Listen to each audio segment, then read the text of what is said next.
welcome back and thanks for watching. I thought today I would do a really quick video and show you how fast and easy it is to make your own homemade basil pesto.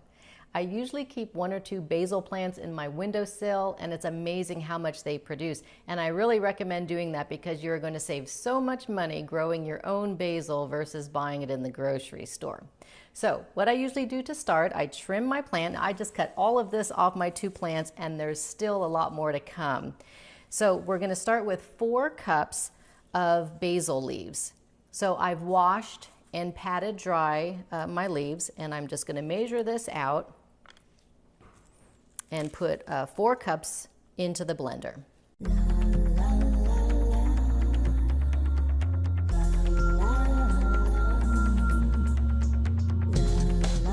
So that's my second 2 cups, and you see I kind of lightly pack it in. So it's quite a lot, but that's 4 cups of lightly packed basil leaves. You can cut this recipe in half. I just figure when I'm doing it, I just want to do a good sized batch. So 4 cups of basil leaves, and then 4 cloves of garlic, skin removed. And if the cloves are kind of small like these are, I'm going to add a 5th one. And I like garlic. So 4 cloves of garlic. And then to that, I'm going to add a 1/2 cup of pine nuts. Now I know pine nuts are a little bit expensive. What I usually do is get a big bag at Costco or whatever bulk store you have at the beginning of the season, put it in your freezer. Pine nuts can go rancid pretty quickly because of the amount of oil in them, so it's good to keep them in your freezer. They'll last for 2 to 3 months through your whole basil season. So 1/2 cup of pine nuts and a 1/2 cup of finely grated Parmesan cheese and a 1/2 cup of olive oil. I don't add any salt to it because the Parmesan cheese is so salty already. And that's it. And then you're just going to blend this until the desired consistency. You might need to scrape down the sides once or twice while you're doing it.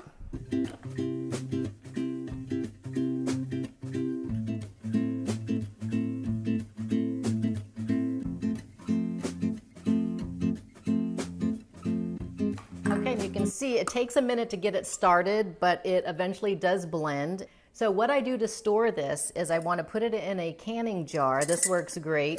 This will keep easily a couple of weeks in the fridge, and you can also freeze it. Either way, what you want to do, get it in your jar, and then once it's in the jar, you want to drizzle a little bit of olive oil to cover the surface to keep the oxygen away from it so it won't brown. And when you're freezing it, what I do, I put my olive oil on top, and then I'll take a little piece of saran wrap and push that down on there also as a second barrier before putting the lid on.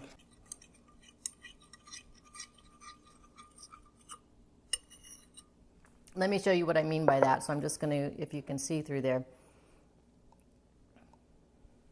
just so the whole top is covered. And that's it. Now this is a pretty basic basil pesto. Sometimes what I'll do is I'll do 1/2 basil leaves and 1/2 cilantro leaves, or 1/2 basil and 1/2 spinach leaves. I might add some lemon zest or a whole jalapeno if I want it to be spicy. So you can do little things like this, but this is a great recipe to know to start with. This is really great on pizza. You can make your own pesto pizza. It's great just mixed in with pasta. Sometimes what I'll do is I'll make a pot of pasta. I'll peel and cube a potato and get some frozen peas. I'll boil that all together with the pasta in a pot, drain it, and then mix in some pesto. It's really good.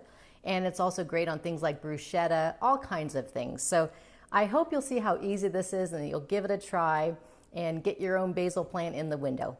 Thanks for watching. If you like our videos, please subscribe to our YouTube channel. You can go to the website noboneslife.com to download the recipe, and I will see you next time. Thanks for watching.